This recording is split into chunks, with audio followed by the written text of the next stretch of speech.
Buenos días, mi nombre es Jaime Trapero, soy el responsable de marketing para Iberia y Marruecos de la compañía Ericsson. Muchos de vosotros pensáis en Ericsson y a lo mejor todavía pensáis en aquellos teléfonos tan chulos. Eso es historia. Hace mucho tiempo que ya nos deshicimos de esa parte, pero bueno, todavía nos siguen conociendo como esa parte. Ahora nos hemos vuelto o nos hemos ido detrás del escenario. Somos los que están detrás de las redes, estas cosas raras del 4, 3, 5G, de lo que vamos a hablar ahora. Me gustaría empezar con un vídeo, porque tampoco quiero ser el friki tecnológico que llega a Arnedo a contar un montón de cosas sobre el 4G, 5G, Internet of Things. Entonces, si queréis, empezamos con un vídeo.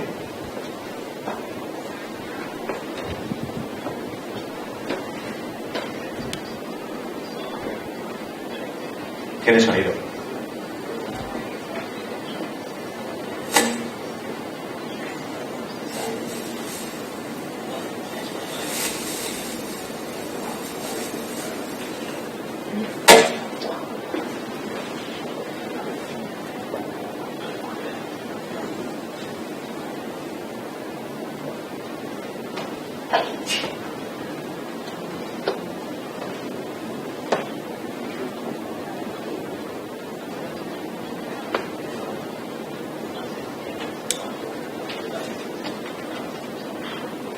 Como veis, la conectividad es importante.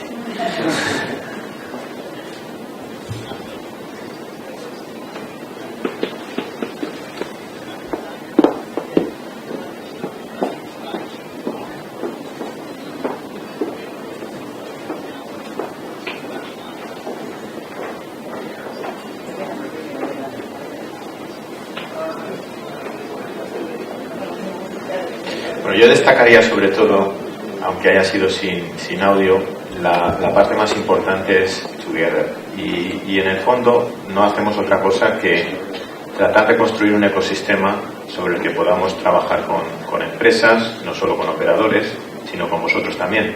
Porque si bien nosotros conocemos muy bien cuál es nuestro mercado, no conocemos cada uno de los procesos que de alguna manera sientan las bases de lo que son los ecosistemas. Simplemente, a nivel Ericsson, como os he comentado antes, básicamente somos una empresa que estamos en más de 180 países, somos antiguos, bastante antiguos, probablemente de la segunda revolución industrial, 140 años, 45.000 patentes.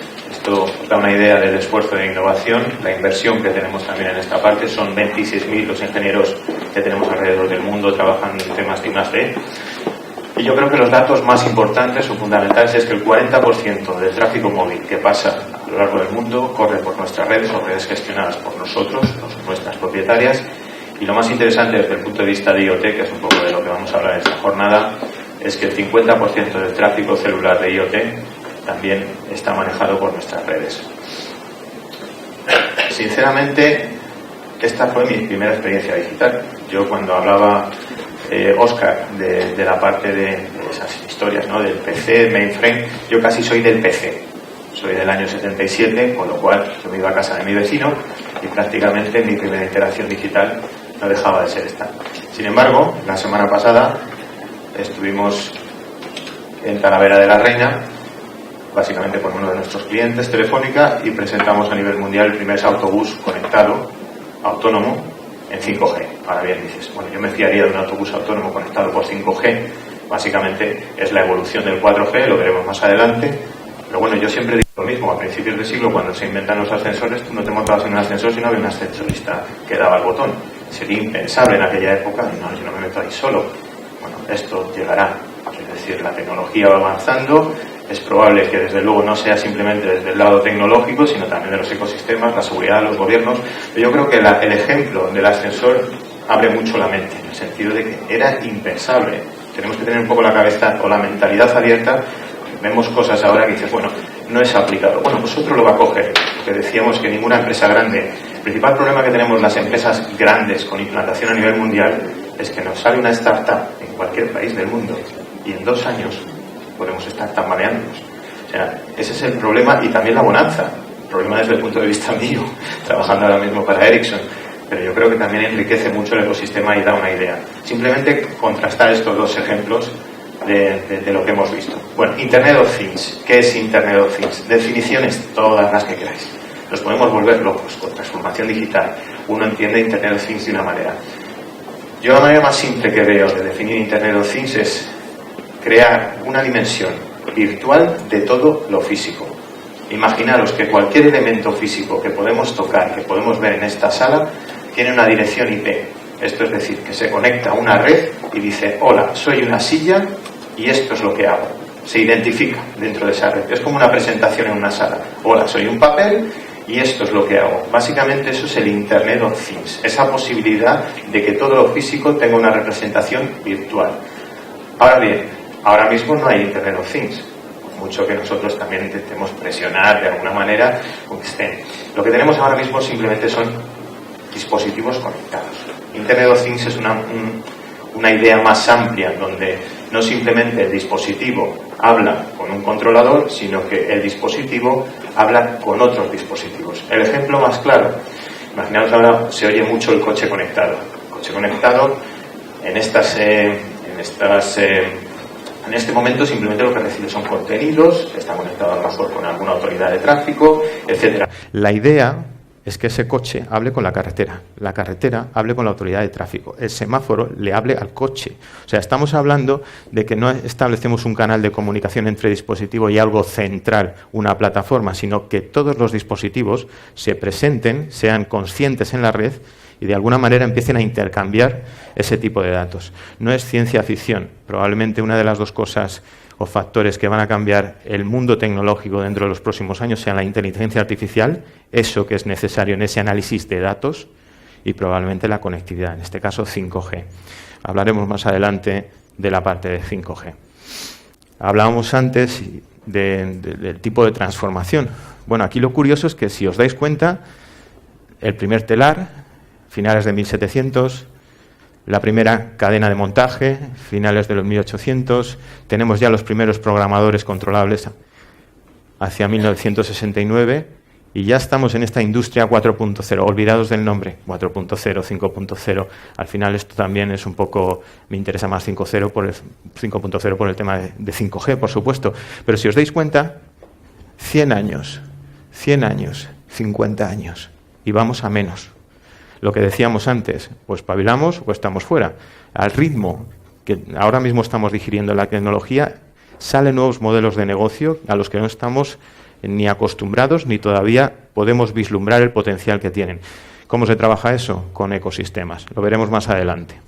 Pero en cualquier caso, lo que sí estamos viendo es que esas líneas de lo físico, lo virtual, incluso lo biológico, ya se están difuminando. La representación de todo eso en un plano... Yo siempre pongo el ejemplo de Matrix. En el fondo no podemos llegar a vislumbrar cuál va a ser el futuro de todo este tipo de nuevos modelos de negocios aplicados en distintas industrias. Un avance que yo creo que puede ser interesante. Imaginaos una industria como la agricultura, que ahora le ponemos a toda la etiqueta Smart, pasamos del farming de toda la vida, agricultura normal, ahora es Smart Agro, ahora todo es inteligente. ¿Qué hizo John Deere? Uno de los principales fabricantes, etcétera. Bueno, yo me veo en la posición de John Deere y digo, bueno, al final no hago más que vender infraestructura. Esto es un tractor, esto es una cosechadora, etcétera. Ellos ya empezaron a ver cuál podía ser la experiencia de ir incluyendo tecnología dentro de esas infraestructuras o esos equipos, bienes de equipo, como pueda ser una cosechadora. Desde el tema de GPS, desde etiquetas a la hora de conocer exactamente qué se está cosechando, cuál es la calidad de la tierra de cultivo, cuál es el cultivo, etcétera. Y al final lo que estamos haciendo precisamente es informatizar, probablemente con una capacidad de computación de 8 PCs, una cosechadora de toda la vida. Han pasado de vender un producto a vender un servicio. ¿Qué están obteniendo con esto? Pues directamente tienen datos a tiempo real de cómo está, cuál es el performance, cuál es la calidad de actuación de sus distintas cosechadoras a lo largo del mundo, y eso es información que también pueden vender a los clientes, porque saben en un momento determinado en qué parte del terreno los cereales tienen una mejor calidad, tienen también información sobre datos del suelo, a la vez que las excavadoras, las cosechadoras de alguna manera se están desplazando. Exactamente lo mismo. Tú te compras unas zapatillas, eres un corredor normal, pero si le metemos la experiencia de usuario, te pones una camiseta fosforito y te sale ese runner que todos llevamos dentro, ¿no? De alguna manera ellos lo que han hecho es decir, Bueno, tú te compras esta zapatilla, voy a dar un paso más, voy a crear un ecosistema donde yo, y ya están adquiriendo otro tipo de empresas, lo que están haciendo es directamente vender una experiencia de usuario global donde tú puedes controlar, de alguna manera, los pasos que das. No son cosas nuevas, pero cuando ellos lo hicieron, sí era nuevo. Imaginaos esas posibilidades también aplicadas a la industria del calzado. Este es un ejemplo bastante bueno de cómo se puede crear esa experiencia de usuario alrededor de un producto. En el fondo, estamos ya vendiendo, el modelo de negocio es vender el servicio más allá, una experiencia de cliente a partir de un producto. Digo esto porque nosotros tenemos una división dentro de la empresa que hace estudios de mercado, Consumer Lab. Dentro del tema de Teleco es muy conocido, probablemente es uno de los informes más importantes, porque las cifras son apabullantes. No nos solemos equivocar, al final no lo hacemos nosotros solos, sino son entrevistas a clientes, usuarios finales, etcétera. Estamos hablando, estos son billones americanos, 3.500 en los nuestros, 3.500 millones de conexiones IoT para 2023. Nos podemos equivocar en la cifra, en el orden de magnitud. Veis otras consultoras, veis otras empresas, 50 billion million connections, etcétera. Siempre estamos cambiando los datos, pero es apabullante el incremento que vamos a tener. Más adelante veremos lo que es celular IoT y no celular IoT. El mayor crecimiento, qué casualidad, Asia. Estos sí que saben de dónde va a venir y están invirtiendo. Estamos hablando de otro tipo de gobiernos en ese sentido. O sea, ahí es vamos aquí y vamos aquí. Pero no deja de ser o tener una visión bastante importante. Lo más importante, 30% de tasa compuesta de crecimiento agregada a lo largo del año, y China está liderando ahora mismo todo este mercado de Narrowband IoT. Claro, nosotros con estos datos, pues al final se nos hace la boca agua. No sabemos exactamente cuál es el pastel, el tamaño del pastel sabemos que es grande, pero cuando preguntamos a la gente que de alguna manera podrían ser los primeros interesados en hacer la inversión, en este caso operadores de telecomunicaciones, véase un Telefónica, Vodafone, Orange, a los que vosotros compráis esos servicios de conectividad, ya veremos que luego hay distintas opciones. En Alemania, por ejemplo, son grandes clústeres empresariales, Grupo Volkswagen, los que están diciendo, no olvídate del operador. Voy directamente, yo quiero ser mi operador. Voy a montar mi propia red en un complejo industrial, en una fábrica de automóviles, donde los procesos de fabricación, manufactura, están altamente, de alguna manera, con una tecnología, un grado de tecnología muy superior al de otras industrias. Ellos están liderando un poco este tema.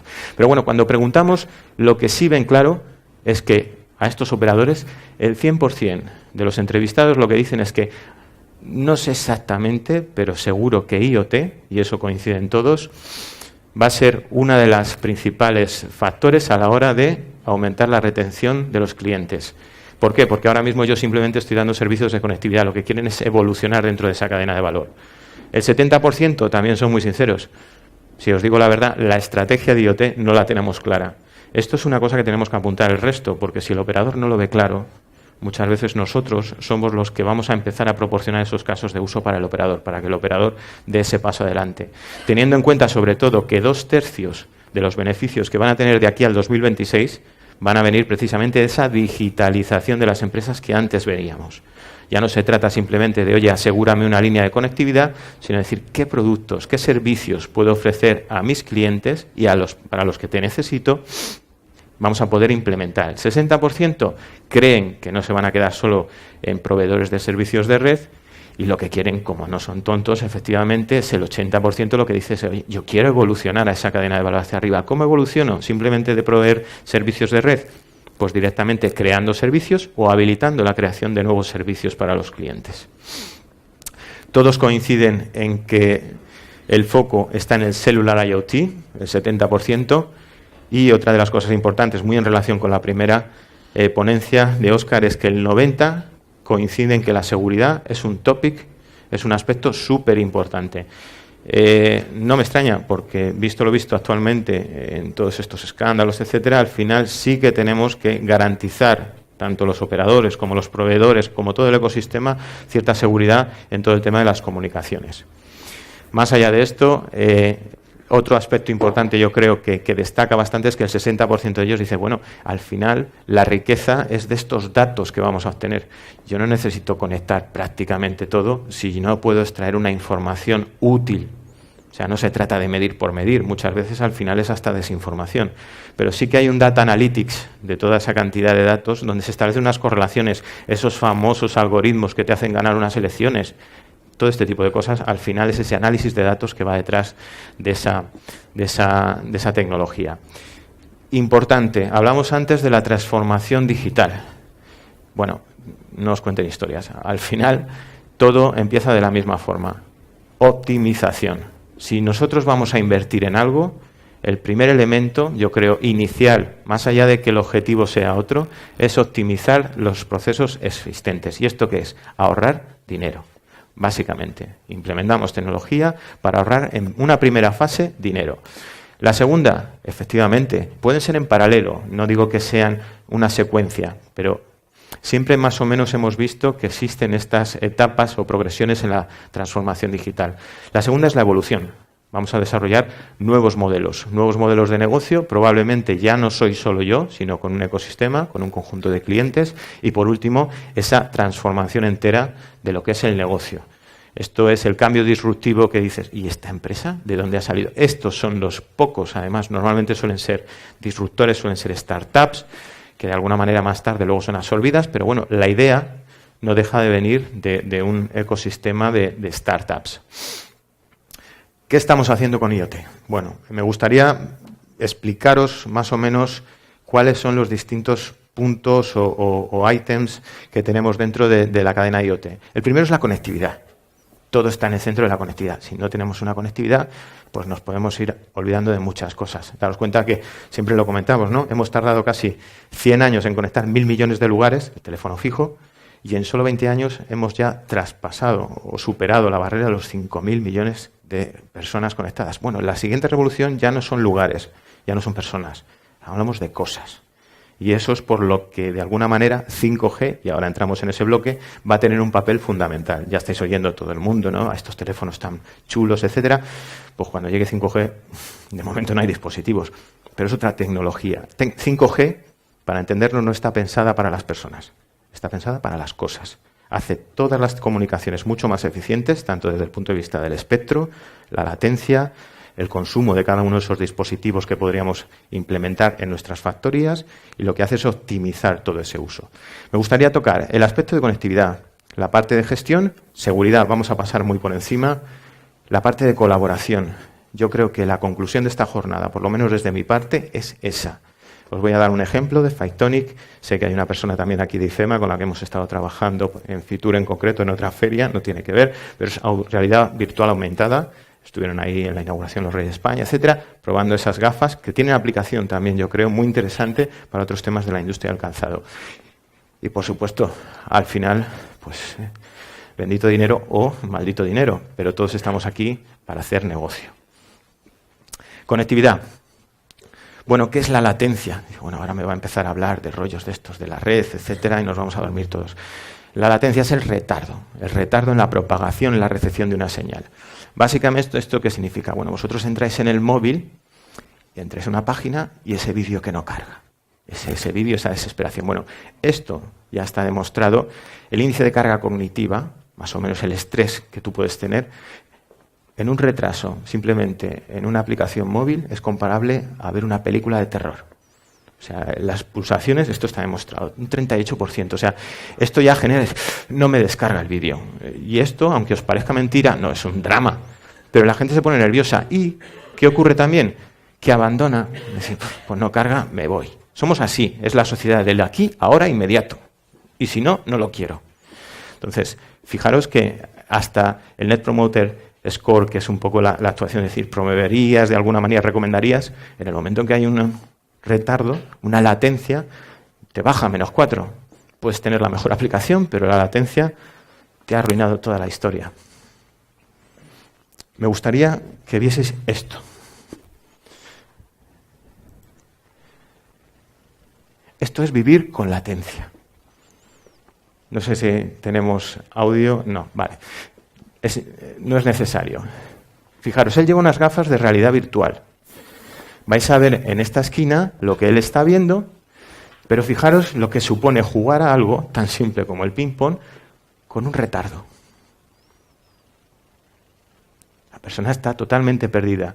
Ahora le están preparando esas gafas, unas Oculus Rift, etcétera, y lo que sí vamos a ver es el retraso. Y ella está en una sesión de estas de ballet o de spinning o de cualquier gimnasio, etcétera. Todos sus compañeros van a estar normal, sin esas gafas, y ella va a tener esas gafas y va a tener un retardo.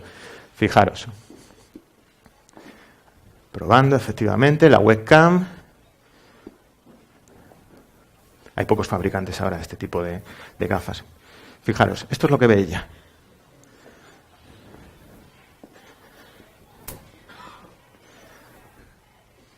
Por eso es importante la conectividad.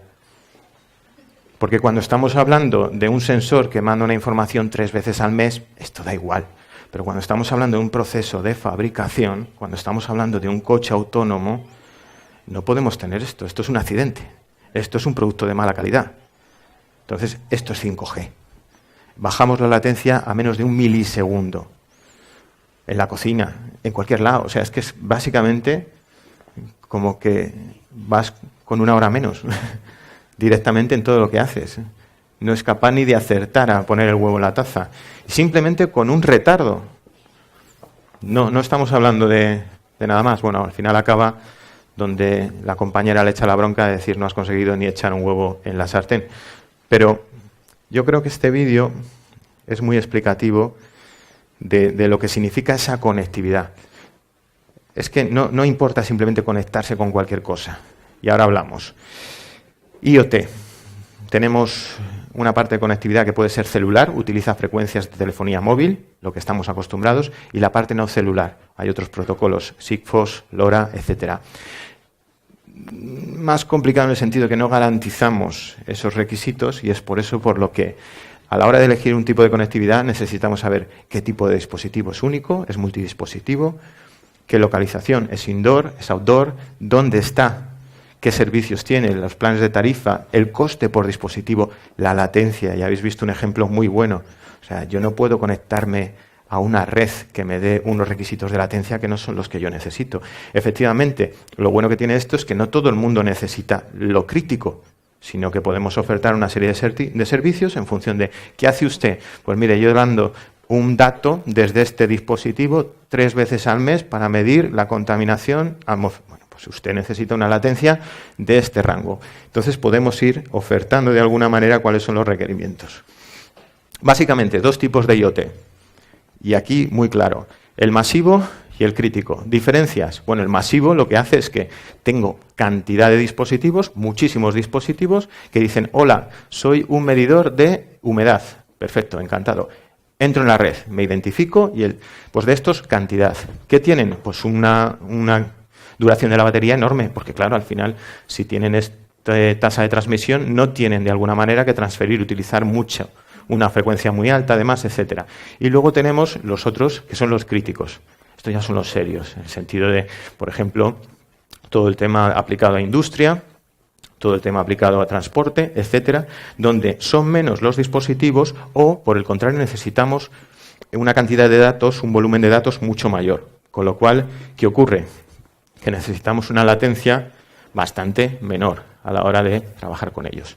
Ejemplos, pues hemos visto, por ejemplo, para la parte masiva, los smart meters, estos famosos de las utilities, donde ya te ponen el contador directamente, te pasa ese dato, tú vas viendo, ellos más o menos gestionan la demanda, etcétera. Tenemos casos para smart agriculture. De hecho, en España es uno de los sectores más interesantes, cómo podemos aplicar esa sensorización al campo para conocer el cultivo, etcétera. La logística, otro ejemplo impresionante de cómo podemos poner esas etiquetas RFID, etcétera, para conocer en cada momento, y además el precio de los devices ya ha bajado mucho, ya empezamos a hablar de business cases o casos de negocio que sí empiezan a cuadrar. Gestión de flotas, esto no es nada nuevo, al final tú te metes en cualquier página de una logística gigante y puedes acceder a tu localización del paquete en cada momento. Críticos, pues por supuesto, todo el tema de manufactura, todo el tema de aplicaciones industriales, todo el tema de tráfico. El otro día ya salían anunciados este accidente famoso de Uber, donde eso no es un coche autónomo, es un coche conectado. De alguna manera tiene una serie de cosas o de comunicaciones con otros coches, con la central, pero todavía no estamos hablando de ese coche autónomo. El coche autónomo es otro nivel en cuanto a un fully automatic car. ¿De acuerdo? Todo el tema de remote training, remote surgery, cirugía a distancia. Hace un año con el King's College ya vimos, además tenemos alguna demo muy interesante, si algún día podemos tener ocasión, de Internet of Skills. Básicamente tú lo que puedes hacer es operar a un paciente desde un hospital de Londres, un hospital de Madrid. Claro, imaginaros la latencia. O sea, no puede ser este señor que va echando los huevos fuera de la sartén cuando está a punto de cortarte una arteria. Volvemos a lo mismo, ese tipo de aplicaciones. Esa es la transición del 4G al 5G. La gestión, como todo en esta vida. Yo puedo hablar inglés, el otro habla alemán, pero si no tenemos interoperabilidad, no nos enteramos. Si estamos hablando de esta cantidad de dispositivos al mismo tiempo, lo que tiene que haber es una interoperabilidad entre ellos, para que cuando uno se haga consciente en la red y diga, soy un sensor que mide la humedad, yo soy un sensor que mide el desgaste, nos conocemos, nos presentamos y nos podemos comunicar. Si no, es una locura. En cuanto a la seguridad, 4 preguntas muy breves. La identidad del dispositivo, volvemos a la primera sesión. Todo el tema de los ataques a la red. Daros cuenta de que si estamos hablando de estas aplicaciones tan críticas, también estamos expuestos a un hackeo. Y cuando estamos hablando de un hackeo de un sistema eléctrico nacional, cuando estamos hablando de un hackeo, porque la competición al final, o la competitividad, siempre lo mismo, espionaje industrial, etcétera. Imaginaros que tenéis una fábrica smart manufacturing, toda, con robots, etcétera, básicamente, y alguien accede a esa fábrica. O sea, la producción de un día, simplemente, llevada a términos económicos, pues puede ser una faena muy gorda. O sea, el espacio, la ciberguerra ahora mismo ya es virtual en ese sentido. Que no sea manipulada y luego, efectivamente, términos de calidad en cuanto a la parte de la automatización de la operación. Colaboración. Yo creo que esto es básico. Al final, cuando nosotros preguntamos a estos primeros actores, los operadores, sobre el tema de cómo monetizar ese 5G IoT, lo que ellos dicen es que no van a pagar, o no pueden pagar el 5G simplemente aumentando la tarifa de nosotros, los pobres mortales, o las empresas. Pero que sí que ven que hay una serie de modelos alrededor del 5G donde hay dinero. La siguiente es que probablemente sí que necesitan ofrecer a las industrias, véase industria del calzado, véase industria de utilities, soluciones específicas, acotadas para ellos. Pero, y yo creo que esto es fundamental, y es una de las conclusiones de la jornada, es que necesitan a gente. O sea, me pongo en el nombre de un operador nacional, me meto en un negocio como la industria del calzado. Yo, tecnólogo, por mucho que quiera, no sé de vuestra cadena de valor. Al final es un trabajo conjunto donde vosotros me decís, esto es lo diferencial, y juntos trabajamos, no simplemente proveedor-empresa, sino un ecosistema desde el fabricante de los dispositivos que van a ir insertados en el calzado, desde el fabricante de dispositivos que puede ir en la cadena de montaje, en un robot, en un destornillador incluso, ya veremos más adelante. Todos tenemos que conocer eso, si no es imposible. Yo no puedo llegar además aquí, señores, este es el traje. No, eso no es diferenciación. Entre otras cosas porque probablemente el traje o el zapato os quede, os apriete, no lo tengamos claro. Lo que coincide también es que IoT va a jugar un rol fundamental en la monetización del 5G. La gente siempre pregunta, 5G, IoT. Bueno, no es lo mismo, pero para mí la venta del 5G pasa por la venta de casos de uso a través de IoT. 5G, como habéis visto, es simplemente una parte, la conectividad, pero habéis visto que es muy necesaria si no queremos estar en una escena de baile bailando a otro ritmo. Ecosistemas que ya estamos desarrollando, y vamos a hablar luego de uno aquí en España precisamente. Os comentaba el caso de la cirugía en remoto. Autobuses autónomos, pero ya no el tema del autobús solo, sino sistemas de transporte colectivo. SBB en Austria directamente pueden, de alguna manera, derivar parte de recursos de red en una ocasión crítica para transporte público ferroviario, por ejemplo, que son misiones críticas.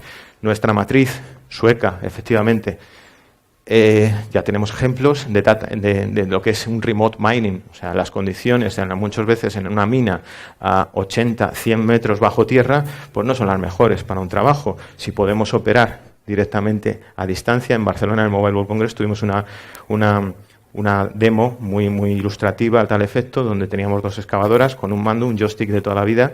Tú accionabas la pala, la excavadora. Bueno, volvíamos a mostrar ese retardo cuando el servidor o el cloud estaba en Barcelona o cuando estaba en Gotemburgo. Bueno, era como decir, pues vale, yo he dicho aquí hace 5 segundos y la pala se mueve a su ritmo. Continuamos con... Vemos que esas industrias o esos líderes europeos ya están metiéndose en esta parte, ya están migrando hacia el ecosistema 5G. ¿Quién ha empezado? Y ojo aquí, porque cuando estos empiezan, normalmente son siempre la industria automovilística. Es la más interesada. Ahora mismo si me preguntáis cuáles son los 2 sectores, porque eso también es complicado, juega dentro de mi papel a la hora del análisis, decir, ¿dónde me meto? ¿Dónde pongo los huevos primero? ¿En esta cesta o en esta otra? Automovilística. Todo el tema de grandes marcas, Audi, Ford, BMW, ya estamos hablando de fábricas totalmente automatizadas, donde prácticamente en vez de tener un Facebook para las personas, son los robots los que tienen un Facebook entre ellos, pero no simplemente para colgar fotos. No, se trata de ¿qué te pasa? Estás tardando en estación mecánica. Y hay una inteligencia artificial además de ellos, donde los propios robots se ayudan, pasan datos de performance en ese momento para que pueda corregir un compañero robot, la falla que está teniendo en la actuación. Voy a acelerar. Tema de ecosistemas. Básico. Acabaremos la charla precisamente con esto otra vez. Si estamos hablando de IoT, necesitamos trabajar con los fabricantes de dispositivos, industria del calzado, cadena de valor. ¿Cuáles son los aspectos fundamentales dentro de cada una de las partes de la fabricación del calzado? ¿Qué fabricantes de dispositivos necesito embarcar o trabajar con ellos para desarrollar esos dispositivos que a mí me valen de alguna manera? Proveedores de servicios, operadores de telecomunicaciones, imaginaros, propio LTE o propia red 5G, ya lo veremos en España, el tema del espectro es más distinto. Esas industrias que sois vosotros, hoy es el calzado, mañana puede ser otra parte de retail, puede ser un tema de automovilística, puede ser un tema de utilities y los desarrolladores de aplicaciones. Imaginaos que creamos el calzado conectado, como había hecho Under Armour, pero nosotros necesitamos también proveer una plataforma IoT donde llamemos a esos desarrolladores. Al final no vamos a poder crearlo todo, sino que tenemos que dar entrada a otro tipo de actores dentro de la cadena. Dinero.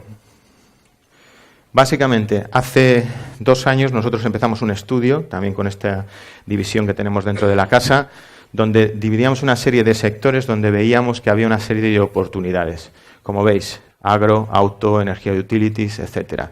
Probablemente, a día de hoy, los más interesantes, y por eso yo creo que es interesante hoy, es, como os he dicho, auto y la parte de manufactura, desde toda la parte de control y automatización industrial hacia toda la parte de planning. Es que ya hablamos de una producción adaptativa.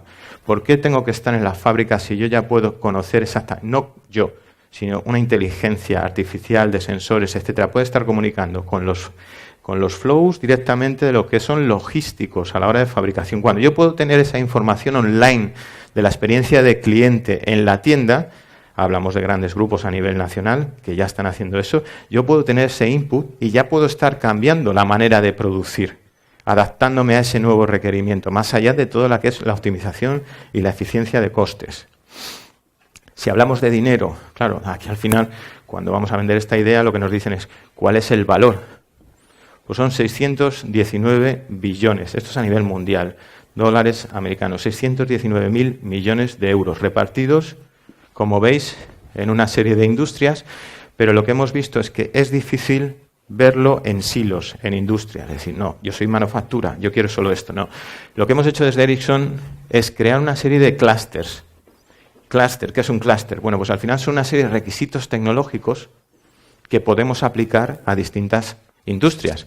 No es verlo en vertical, sino en horizontal. Es decir, hay ciertas cosas, como pueden ser el monitoreo y el tracking, que si yo tengo unas capacidades tecnológicas, algo que puedo de alguna manera desarrollar con un cliente, ya sea una industria, puedo ir aplicando en otro tipo de industrias, con lo cual la escalabilidad de ese desarrollo es mayor. Y es interesante también porque cantidad de estas soluciones no van a ser simplemente para un tipo de industria determinada, sino que muchos de estos clústeres van a poder aprovecharse en otro tipo de industrias. 47% de esos beneficios probablemente vayan para el operador sí evoluciona a esa creación de valor, o sea, esos service creators, no simplemente al proveedor de red. Ahí veis un poco la descripción, todo esto lo vais a tener, pero vamos, quiero acelerar un poco para ir a lo que sería una Smart Manufacturing Facility. Fijaros la cantidad de aplicaciones que podemos tener, ya más allá de la tecnología con IoT. Luego veremos el caso del famoso destornillador que tenemos en una factoría en China.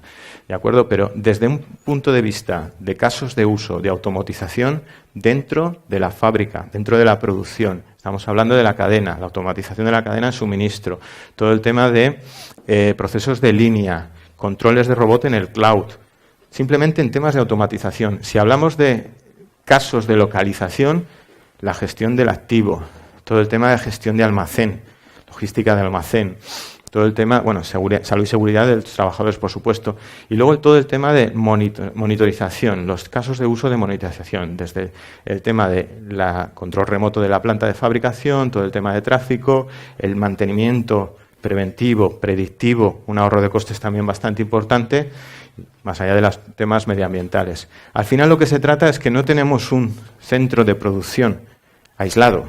Lo que tenemos es un centro de producción integrado desde la parte de las cadenas de suministro, de alguna manera esos flows, y luego directamente conectado a esa producción adaptativa, que es lo que hemos comentado antes, donde tenemos información, donde podemos actualizar esa información y donde de alguna manera podemos sacar un beneficio a esa información. Caso de uso, la fábrica de Nanjing que tenemos en China, nosotros tenemos una serie de destornilladores de precisión, etcétera, pues más de 1000 en concreto en esa factoría. El problema que veníamos es que al final, como en toda fábrica, hay que calibrar. ¿Pero cuándo calibramos? Bueno, con dispositivo IoT, trabajando con China Mobile, etcétera. Lo que nosotros pusimos es un dispositivo de estos famosos que estamos hablando, Narrowband, IoT, etcétera. Lo que decía era cuánto se usaba ese destornillador. ¿Qué haces directamente con ese tipo de información? Y bueno, yo no voy a pasar una calibración a todos los dispositivos. En función del uso que me está dando, directamente hago ese mantenimiento, esa calibración, ese mantenimiento predictivo a una serie de dispositivos que han superado el 75% del uso. Por ejemplo, costes. Ahí tenemos la clave. Esto simplemente se sostiene por costes. No estamos hablando de una experiencia de cliente, etcétera. Primera fase, optimización de costes. Luego hablamos de más. Tema de mining, como os he comentado. Y simplemente me gustaría acabar con un ejemplo de aquí. Además, IFEMA, además, en este sentido también nos ha acompañado, en concreto en la Feria Internacional de Turismo, en esta andadura. Fictonic. Fictonic es una plataforma, básicamente es un Open Lab, pionero en Europa, donde hay una serie de actores, entre ellos Ericsson, por supuesto, Comscope, Telefónica, una serie de actores tecnológicos, pero sí que estamos desarrollando ese ecosistema, y es, yo creo, lo fundamental aquí, contar con industrias, donde podamos trabajar de manera conjunta con startups, escuelas de negocio, universidades, donde de verdad aterricemos estos casos de uso para poner de manifiesto que puede ser interesante a la hora de desarrollar casos aplicativos. Os comentaba lo de Fitur. Bueno, fijaros, es decir, 5G, Fitur. Básicamente es una nueva experiencia. ¿Por qué tengo que desplazarme cuando hacemos este tipo de eventos y vosotros vais a ferias de calzado, etcétera, en Barcelona, Madrid? ¿Por qué tengo que desplazarme si a lo mejor la experiencia de usuario o de visitante simplemente con unas gafas puedo tener una realidad virtual mezclada? O sea, elementos físicos, donde efectivamente esto es una mesa, pero esto puede ser una mesa que puede mostrar ropa, fruta o lo que quiera, porque la experiencia de usuario que yo estoy teniendo con esas gafas, puedo ver directamente, coger un zapato físico y tener una serie de información alrededor del zapato, verme en un entorno donde yo puedo utilizar, la experiencia se mejora. O sea, estamos hablando de que yo no tengo que hacer, desde un punto de vista analógico, una inversión en construir un booth a la hora de presentar mi producto. ¿Por qué? Tengo un estándar y directamente lo personalizo de cara a la marca de cliente con esa experiencia de usuario. Eso se mostró en Fitur, en la Feria Internacional de Turismo, básicamente donde tú podías abrir una puerta y aparecer directamente en la Plaza de España, de Sevilla, en cualquier lado. O sea, vas viendo como un videojuego, no digo que no, pero sí que da muchas posibilidades dentro del marketing a la hora de explorar todo este tipo de actividades. Como veis, distintos sectores, ASTIC, en un tema más industrial, manufactura, robots que van por la fábrica, siguen a un autoguiado, decir, bueno, ¿y 5G? ¿Por qué inalámbrico? Si tenemos cables. El que haya estado en una factoría sabe que hay cosas fijas, pero hay otras que se están moviendo todo el rato y eso necesita de tecnologías inalámbricas. Veis ahí esos autónomos, robots directamente, donde hay una tecnología, parte del cloud o del core de la red está más cerca del sitio de producción, con lo cual la cantidad de análisis o computación se acerca mucho donde es necesario. Y básicamente, acabo ya, la parte tecnológica acaba. Cinco cosas interesantes, como hemos visto la importancia de la conectividad. Yo creo que el vídeo ilustra muy bien por qué es importante y por qué no es importante. El tema de la gestión, simplemente como en cualquier cosa, nueva tecnología, es necesaria la interoperabilidad. Desde que vosotros oís que va a llegar el 5G hasta que llega, es porque se está discutiendo eso, los estándares, que todo esté en línea, que todo se pueda... La parte de seguridad, habéis visto que cuando preguntamos a la gente, el 90% dice que qué pasa con esto. Y es lógico. O sea, si vamos hacia, hola, soy tal dispositivo, me conecto... ¿Quién me dice a mí que eres tú ese dispositivo y que no eres otro? Porque claro, cuando antes me dabas las pulsaciones, me da igual. Pero cuando estamos hablando de un proceso de producción, no me da igual. Eso se traduce en dinero. Fundamental. Si hay una conclusión de toda la charla, más allá de IoT, 5G, ecosistema. Esto no es del llanero solitario. Aquí se juntan todos, dicen lo que quieren y de alguna manera empezamos a desarrollar esa solución específica. Que no os vendan un traje estándar. Esto al final se trata de soluciones, yo creo, por esos clústeres focalizadas en el sector. Y por supuesto, el tema del revenue, monetización. Simplemente os dejo esa transparencia como yo creo conclusión de lo que ha sido la charla y la importancia que tiene concentrar todo ese ecosistema desde los dispositivos, a los proveedores, a las empresas y a los desarrolladores. Muchas gracias.